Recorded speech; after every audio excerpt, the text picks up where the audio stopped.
Hi, everybody. It is Michelle and Brian from Stop Being Sold, a community with a mission to show you how to stop being sold products that you do not need, stop being sold products that you do not understand, and stop being a transaction so that you can become a better informed consumer. So Brian, I'm super excited about the topic today, but before that, if you like this video and you love our content at Stop Being Sold, please subscribe to our channel and give us the thumbs up button. That would be awesome. So here's today's topic. We're talking about the top 3 mistakes that Brian has seen in his, almost 23 years as a financial advisor. Is that correct? Yes, almost 23 years. Whew. So let's just dive in. I'm sure I've made these mistakes and a lot of our viewers have, and let's talk about them and then what we can do to avoid making those mistakes again. Okay, let's start. Thanks, Michelle. Let's start with the first one. Michelle, you just said it. Some of the mistakes that you may have been made over the years. People don't buy financial products. They are sold financial products. Yep.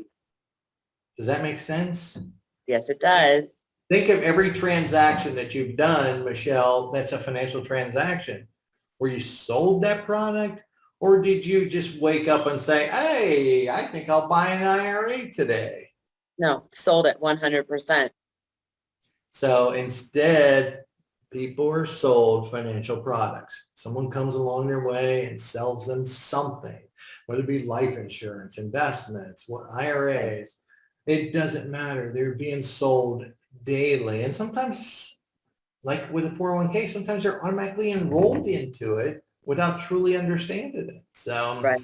I know for me, this was a big one when I, first, it was years ago, and I was traveling internationally, and I just, was like, I wasn't just sitting behind a desk is what I'm saying. My life, I was active, and I was like, you know what, I really need to get life insurance for myself so that anything happens to me, my dad's, my, funeral, whatever is covered. And I remember just like asking around at some business group, and somebody, talk to that guy. So I went and talked to that guy. Next thing you know, I'm sold life insurance. Okay, no big deal until, well, yes, a big deal. But years later, I'm like, what do I actually own? What is this policy? Am I unsure? Do I have too much? Do I not have enough? Like, what's going to happen when I die? This kind of stuff. Like, it just, and I realized in that moment that I said, hey, I want something. Someone said, okay, do this. And I said, yes. That's so true. Right? And here's an example. This just happened to me yesterday. In the insurance business, agents come and go all the time, right? And if you're appointed with, you got to go get, as an agent, you got to go get appointed with different companies to get access to their products. Well, right. This one, I get this email out of the blue, and this young lady is telling me that, hey, I just got my statement on this life insurance policy, and I don't understand it, and I need to know why my premium is going up to $967 a month. Wow. What are you talking about? Who's your agent? And she says, well, my statement says you're my agent. What happens in the business is these clients, as their agents leave, clients are assigned, they're called orphan clients by the advisor, and they assign them to a new agent. Well, I never knew that this lady was assigned to me. And so I have to call the company, do the research on the product that she was sold, and then go back and tell her the bad news that even though you paid $150,000 for this policy years ago and said you never had to pay premiums again, the cost of life insurances went up to the point that 10 years later, you now have to pay $967 a month just to keep the policy going. But the benefit is we don't have to take it out of your bank account each month. We're just going to subtract it from your cash value every month. Oh. So I'm like, I get the bad, I'm the bad agent now, but I have to go explain this to her. I wouldn't have wrote that policy for this young lady because she had no clue what she had in this policy. And now she's 75 years old, and this is her only life insurance policy. And so it's a disaster. So, like I said, people don't buy financial products. They are sold financial products. This is 10 years later, and she still don't understand what she wrote a check for $150,000 years ago. Right, right. Or like me, mine was almost a decade later going, what do I have and why do I have this? And thank God that didn't happen to me, right? Where my nothing went up, but just this simple question of, do I need this? You're exactly right. So right. That's the first mistake that I've seen. Okay. Let's go to number 2. Number 2, failing to ask the right questions of your advisor. And what I mean by that is understanding that, is this advisor a good fit for you? Is this advisor licensed? Which you wouldn't think you'd have to ask that question if they're promoting themselves, but you have to be careful today. Right. How are they licensed? Are they licensed in my state? Do they got references? That, you know, a lot of good questions. And this reminds me, Michelle, I have a client, I remember her, she had come to a workshop that I had hosted years ago, and her and her husband decided to come into the office. It was a month or so after the workshop and our first meeting. She says, her name was Jeanette, and her saying was, she brings in this yellow notepad, lays it on the desk. I remember it vividly because she had 4 to 6 pages of questions for me as an advisor. So now think about that. Usually when you just go schedule your doctor's appointment or whatever, right? You get 15 minutes with the doctor and you only see the doctor for like 2 minutes because you get to see the assistants and everything, right? So let's say you're booking an hour appointment with your client and they come in with 4 to 6 pages of questions just to get started. So I just sit back like this, Michelle, and I just answered. Yeah. No hesitation.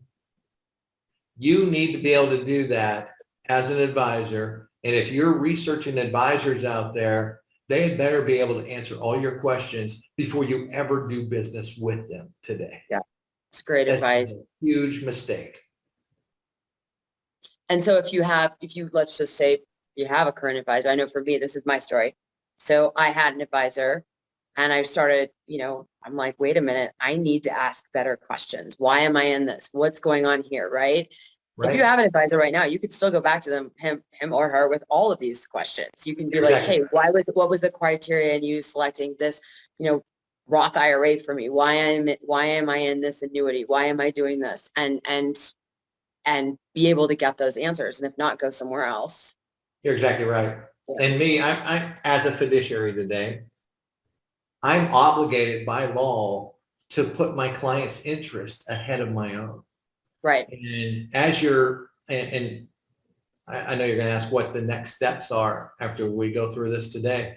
If you're going to look for an advisor on our site, you'll be able to research advisors well in advance of ever sitting down with them. So know that. Look for a fiduciary. Yeah. So, oh no, what was I going to say? I forgot. Okay. Well, we can move on to the next one. I forgot what it was. What was I going to say? I can't remember. Okay. So let's go to number 3 and we'll loop back. Okay. Not keeping accurate records. Yeah. This is a big issue. Huge. Huge. It's funny, Michelle. I've seen clients over the years that they don't even open their statements. Mm-hmm. They don't read their statements. They said, back in the 2008, 2009 during the financial crisis, consumers wouldn't open their statements because, oh my gosh, I'm still losing money. I don't want to see that. If I don't open it and I don't see it, I don't think about it. Even though they're seeing the market going down on TV and all this, or, so they don't open their statements, or like I had one young lady was looking to buy life insurance, and she'd come into the office and brought this brown grocery bag back when they still had paper bags. Right. Yeah. Brown, and it had been wadded up at the top and folded and everything. And she brought it in the office and it had this musty smell to it because it's been around for a while, right? And she opens it up and pours all these life insurance policies out onto my desk. Here's what I got. Can you help me? And some of the policies, Michelle, were $300 policy, $400, $500, $100 life insurance policy.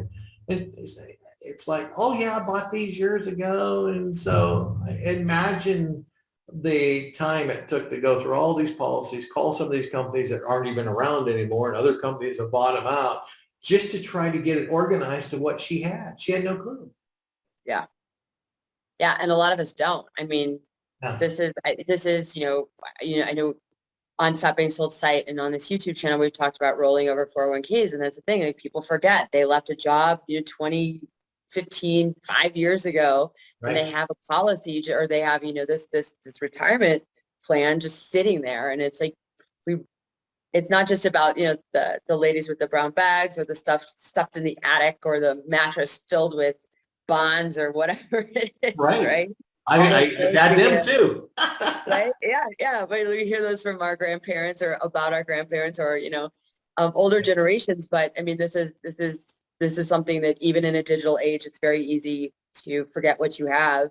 Exactly. And, not reading your statements is, I think I've learned over the years, that's the number one thing you can do. And back to point two, for me, I started asking questions, and they might not have been the right questions, but I was asking questions because I started reading my statements and I didn't understand what I was looking at. And then I picked up the phone. I'm like, can you tell me why this, why that, what does this mean? Am I really only getting this return? Are we sure I'm in the right place? Am I in the right investment? Is this the right investment for me? Is this the right strategy for me? So I think, that's something like if you're doing this now, if you've got stuff and you don't know what it is, you're not reading your statement, don't beat yourself up. It's just time to say, okay, like I'm going to take responsibility for this. And if you don't know, it's okay. Brian, I have friends who it's amazing. They're so smart. Like good friend that went to MIT who does stuff with, what do you call it? AI. Mm-hmm. Terrified to ask questions about his 401k to the plan provider because it doesn't want to look stupid. And I'm like, you're a genius. Right. Right. Or lawyers, or even just, it doesn't matter who you are. You can be, like a stay-at-home mom or a stay-at-home dad. Like you've got to understand what you're invested in. Otherwise you've been sold. Yes. They're intimidated is the biggest thing. And they know, like your friend there knows artificial intelligence, AI, but doesn't understand his 401k. That's okay. It's okay. It's totally one of our okay. goals, one of the goals of Stop Being Sold is we're going to teach you this stuff. And in a common place, you can come back and watch our videos on how to reach a 401k statement, how to read your life insurance statement, how to do this. This is our goal, and this is where we're going. And matter of fact, now that we're on that topic, if there's a topic that you want us to review for you or help you understand, right below the video, pop in that question for us. That will help us grow the channel. Thank you. Absolutely. And just to reiterate, there's no such thing as a stupid question, especially when it comes to your financial future. There just isn't. This is you. Exactly. If you're intimidated to ask your advisor these questions, come here and ask us. We'll make sure you get the right answers. Right. Absolutely. Well, this has been awesome. Thanks. Is there anything else like mistakes or anything that you've seen that you want to just throw in here, or these three, which are let's repeat them again. So the last one was not keeping accurate records or knowing where records are at all. Yep. Second one was make sure you're asking the right questions or just asking questions at all. Right. And, the first one was people don't buy financial products, they're sold them. Is there anything else you want to add? Yeah. Stop being a transaction. This is about you. This is about you and your family's financial future. Don't be a transaction any longer. And on our site, you will not be a transaction. You will be a more informed consumer when you leave our site. Awesome. All right. Well, everybody, if you like this video, please give us a thumbs up, subscribe to the channel, and also check us out on stopbeingsold.com. Until next time, thanks again, Brian, for everything. Thanks, everyone. Have a good day.